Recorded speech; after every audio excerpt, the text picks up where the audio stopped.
देख सकते हो, देखिए क्या लिखा हुआ 72 number from the following statement the partnering, ठीक है, of the World Economic Forum, find out the correct statement. इनमें से करेक्ट स्टेटमेंट कौन सा है? ये सब स्टेटमेंट अप्लाई करो।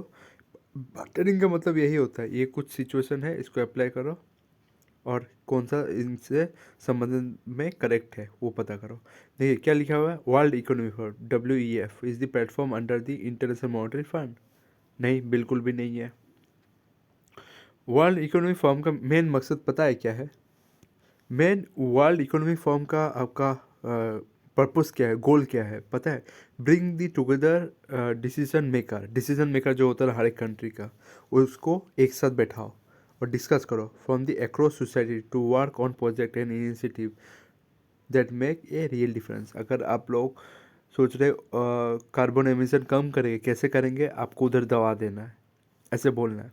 तो वर्ल्ड इकोनॉमिक फोरम में हर एक डिसीजन मेकर को बुलाया जाता है ताकि वो डिस्कस करे जो ये रियल एनवायरनमेंट और रियल वर्ल्ड में कुछ एक रियल डिफरेंस कर पाए। ये इम्पोर्टेंट है।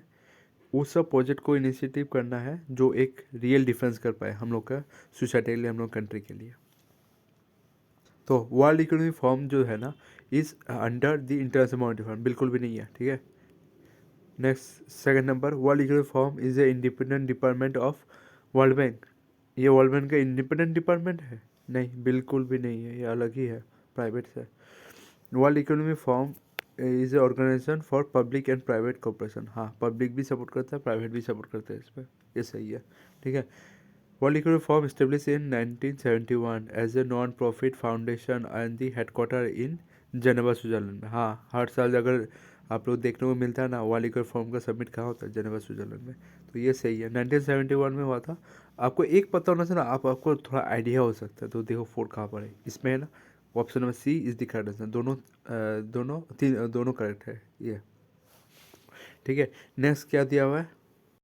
तो अभी कुछ ये G20 का कहाँ पर क्लस्टर हुआ था, ये आपको करंट अफेयर से रिलेटेड पढ़ने से आपको समझ में आया, नहीं तो नहीं।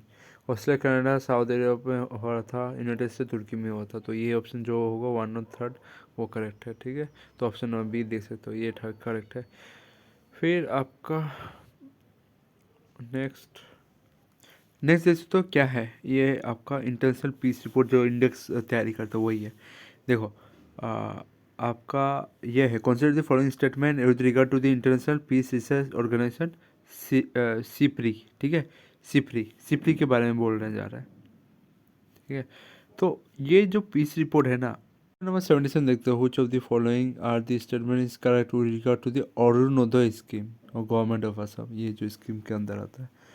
तो इसमें क्या है, इट एनविसेज का मतलब क्या है पता है?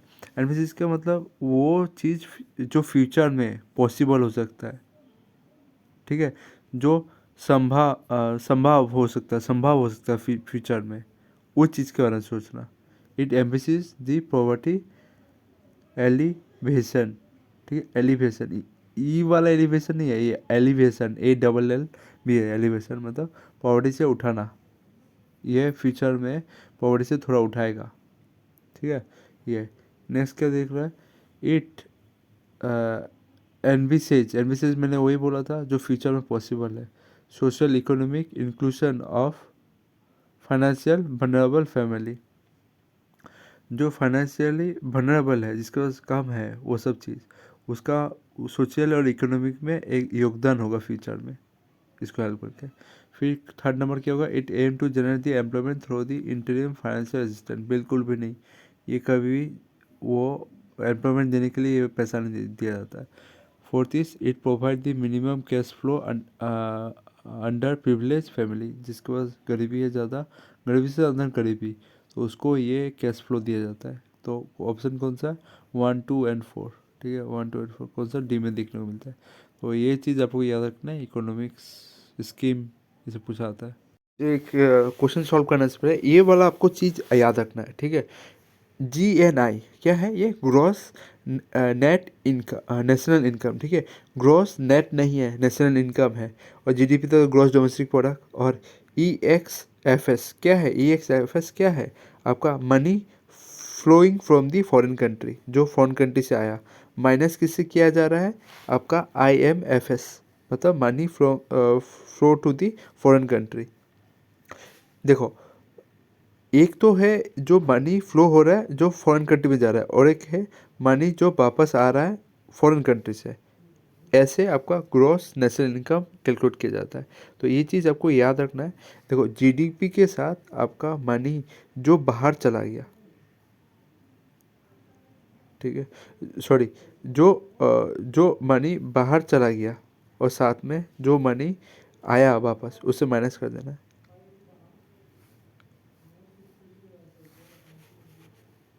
ठीक है, ये वाला है जो मनी आया है इंडिया में, और जो मनी इंडिया से वापस चला गया, मतलब सरकार को उसका खर्चा होता है ना, जिसके लिए उनको डॉलर पेमेंट करना पड़ता है, तो वो वाला तो माइनस हो जाएगा।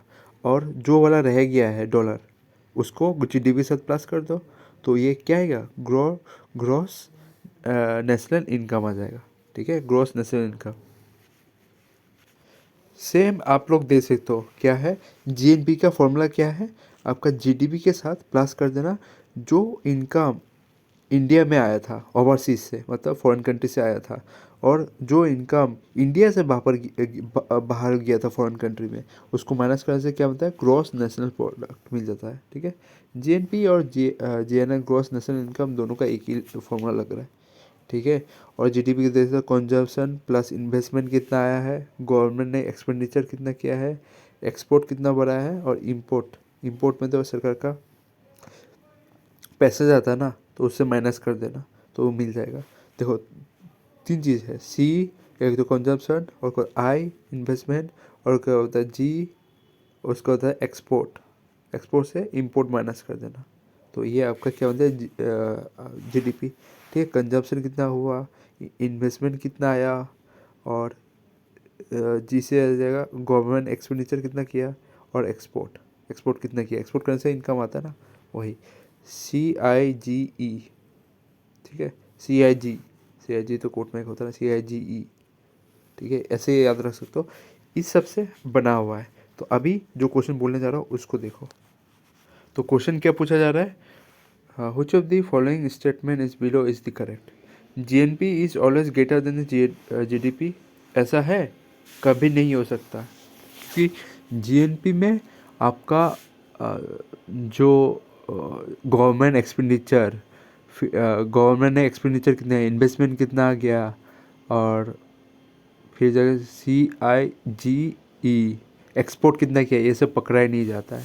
एक्सपोर्ट क्या, GNP में तो पता है फॉरेन इन्वेस्टमेंट को माइनस कर देता है, मतलब GNP में GDP के साथ आपका फॉरेन से जो पैसा आया वो तो प्लस होता है, फॉरेन से जो पैसा आया, इन आया, इन, और जो फॉरेन में बाहर गया वो पैसे से माइनस कर देना पड़ता है। जैसे सरकार कुछ खरीदता है तो पैसा डॉलर में देना पड़ता है, तो वो, तो ये कभी हायर नहीं हो सकता GNP। ठीक है, ग्रॉस नेशनल प्रोडक्ट। GDP हमेशा ज़्यादा रहेगा, क्योंकि GDP में आपको गवर्नमेंट का एक्सपेंडिचर होता है, इनकम होता है, इन्वेस्टमेंट होता है, फिर एक्सपोर्ट होता है, फिर आपका C से क्या बोला था मैंने, C से मैंने बोला था कंजम्पशन। इसलिए ये आपका 4 5 है, ये ज़्यादा बढ़ा था, कंजम्पशन, इन्वेस्टमेंट, गवर्नेंस, एक्सपेंडिचर और एक्सपोर्ट। ये 4 के कारण GDP हमेशा आगे रहेगा GNP से। ठीक है, तो ये आपको पता होना चाहिए, तो आपको पता होना चाहिए option B is the correct, only 2 is the correct. ठीक है, तो ये वाला दे सकते हो, क्वेश्चन नंबर 80 दे सकते हो, which of the following is not the objective of NEP 2020, मतलब नेशनल एजुकेशन पॉलिसी आया था ना, ये इनमें से कौन सा फीचर नहीं है, आपको ये पता होना चाहिए। ये इकोनॉमिक्स की आता है, और अगर इससे आपका अगर लिखने में ना NEP नेशनल एजुकेशन पॉलिसी, तो ये कौन सा पार्ट में आता है पता है, ये आपका APC का पार्ट में आएगा, पेपर नंबर 4, जिसका नाम है जनरल स्टडी थर्ड, जिसका टॉपिक आता है, उसमें क्या क्या कवर होता है, technology, economic development, biodiversity, environment, और सिक्योरिटी एंड डिजास्टर मैनेजमेंट, ये सब टॉपिक इसके अंदर पूछा आता है। तो इसमें इकोनॉमिक्स के से आता है, इकोनॉमिक्स ये नहीं तो आने से आपका ये पेपर नंबर थर्ड में आ जाएगा, जिसका नाम है governance, constitution, polity and social justice and international relation, इसमें आ जाता होगा। तो इसमें आप लोग देख सकते हो क्या है आपका, विच of the following is the not the objective of NNP, governance में आ जाता होगा। पेपर नंबर ये आपका सेकंड होता है, ठीक है। To increase the public investment on education up to 10% of GDP, मतलब पब्लिक लोग का इन्वेस्टमेंट एजुकेशन में 10% बढ़ना चाहिए ऑफ जीडीपी। सेकंड क्या है, कौन सा नॉट करेक्ट है, कौन सा, which of the following objective is objective of NNP, not the objective of NNP, NNP का कौन सा ऑब्जेक्टिव नहीं है। To increase the gross enrollment ratio of higher education to the 50%, मतलब हायर एजुकेशन में हम लोग को मतलब एडमिशन का प्रोसेस मतलब 50% करना है, बहुत कम है अभी फ़िलहाल। To create the provision of academic bank of credit, मतलब प्रोविज़न एक बनाना एकेडमिक के हिसाब से बैंक ऑफ क्रेडिट दिया जाए उनको। तो क्या है, कौन सा इनमें से करेक्टली हो सकता है बोलो। देखो, नहीं ऑब्जेक्टिव है तो कौन सा ऑब्जेक्टिव नहीं है, आपका सही आंसर होना चाहिए।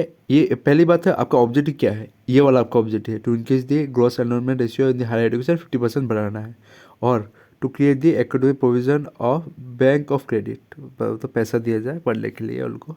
हाँ, ये दिया जाता है, अभी भी दिया जाता है और बाद में दिया जाएगा।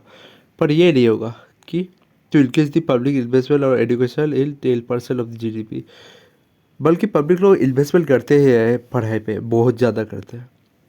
तो ऑप्शन कौन सा होगा, ऑप्शन वन हम लोग का ये ऑब्जेक्टिव नहीं है, ये पब्लिक ये 10% ऑफ जीडीपी करेगा, नहीं ये बिल्कुल आप लोग का ऑब्जेक्टिव नहीं है। बाकी दो ऑब्जेक्टिव था आप लोग का, और ये भी बोले आपका पेपर नंबर थर्ड में आ जाएगा, जिसका नाम है गवर्नेंस, गवर्नेंस आपका कॉन्स्टिट्यूशन जनरल स्टडी, ये पेपर नंबर 2 में आएगा, ठीक है। पेपर नंबर थर्ड बोलते हैं पर ये पेपर नंबर 2, एक माइनस कर देना वो हमेशा होता है। तो governance, constitution, polity and social justice and international relation में ये पूछ लिया जाएगा। तो अब स्टेट वाल क्या है देखो, पहले क्या बोल रहे थे, नॉट करेक्ट या करेक्ट, करेक्ट रूल बोला ना। 2023 has declared as a international millet of the year by united nation, हाँ बिल्कुल सही है। India is the largest producer of millet in the world, ये भी लगभग सही लग रहा है, ठीक है। बाद में देखते हैं क्या क्या है। थर्ड नंबर है, India sponsor the proposal for the international of the year millet which accepted by letters, हाँ ये भी बिल्कुल सही है, ठीक है, ये भी बिल्कुल सही है। वन और थर्ड तो बिल्कुल सही है। ये होगा आपका 79 का डी, बिल्कुल सही है, ठीक है, ये बिल्कुल सही है। तीनों जो स्टेटमेंट बोला था ना बिल्कुल सही है, ठीक है। 79 के बाद अभी 80 देखते हैं, चलो क्या है, ये तो बोल दिया था। अभी ये सेंसेक्स के ऊपर 81 arrange the following state in the decreasing order in the terms of the sex ratio in 2011 Sensex. देखो सेंसेक्स से भी क्वेश्चन पूछ लिया डिक्रीजिंग ऑर्डर में, तो हर एक नॉर्थ ईस्टर्न स्टेट का आपको पता होना चाहिए सेंसेक्स रेशियो, तब जाके आप लोग ये कर सकते हो, नहीं तो नहीं होगा, ठीक है, आप लोग पता होना चाहिए। क्वेश्चन नंबर 81 देखो क्या बोल रहा है, सेंसस के अरेंज करना सेक्स रेशियो कितना है, ठीक है। तो आपको ये पता होना चाहिए किस किस का सेंसस, सब डाटा आप लोगों को पढ़ा हुआ होना चाहिए, नहीं तो ये बिल्कुल भी क्वेश्चन करने लायक क्वेश्चन नहीं है। तो आपको पता होना चाहिए कैसे, देखो सेक्स रेशियो में डिक्रीजिंग ऑर्डर, डिक्रीजिंग ऑर्डर में, हाँ डिक्रीजिंग ऑर्डर में कमना चाहिए। तो देखो पहला आएगा सेक्स रेशियो सबसे ज़्यादा कहाँ पर है, मतलब हर एक पुरुष में हर एक महिला इक्वली कहाँ पर देखने को मिलता है, आपको मिजोरम में देखने को मिलता है, ठीक है, मिजोरम में देखने को मिलता है। सेकंड आप लोग को कहाँ पर देखने को मिलता है, आसाम में, ठीक है। फिर आपको किस में देखने को मिलता है, अरुणाचल प्रदेश, फिर आपको नागालैंड। तो पहले क्या बोला, मिजोरम पहले देखने को मिलता है, ज़्यादा सेक्स रेशियो है। फिर मिजोरम से कम किसका है, आसाम का सेक्स रेशियो। फिर आसाम के बाद किसका है, अरुणाचल प्रदेश, ठीक है, अरुणाचल प्रदेश का। फिर अरुणाचल प्रदेश से भी कम किसका है, नागालैंड का, नागालैंड का सबसे कम सेक्स रेशियो है नॉर्थ ईस्टर्न स्टेट में। फिर ये देख सकते हो Assam share share her border with किसके साथ शेयर करता है, देखो पहली बात है असम शेयर तो त्रिपुरा के साथ करता है। मणिपुर सिक्किम के साथ नहीं करता है, वेस्ट बंगाल के साथ करता है, त्रिपुरा के साथ करता है, मणिपुर के साथ आसाम करता है। ठीक है, तो सिक्किम को छोड़ के बाकी सब, ये ऑप्शन सी 82 का आंसर होगा, ऑप्शन सी। ठीक है, याद रखना। नेक्स्ट आप देख सकते हो क्या है।